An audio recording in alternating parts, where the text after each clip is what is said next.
Uta so 3 arhitektke in prijateljice, Maša, Vita in Monika, ki se poznajo že iz časa študija.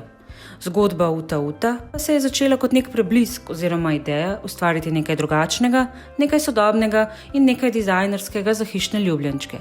Imele so naročnika s psom, ampak ni našel primernega ležišča, ki bi se skladalo s sodobnim interjerjem. Skozi mukotrpen proces iskanja ustreznega hosa pohištva so ugotovile, da je izredno težko najti lepo oblikovano pohištvo za hišne ljubljenčke.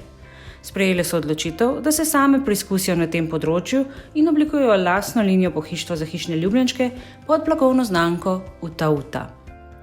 Njihova vizija je razviti Uta v pravo dizajnersko znamko za hišne ljubljenčke, pod katero bi se zvrstili produkti različnih stilov in različnih materialov. Želijo rasti in se razvijati kot blagovna znamka ter postopoma prodreti tudi v tujino.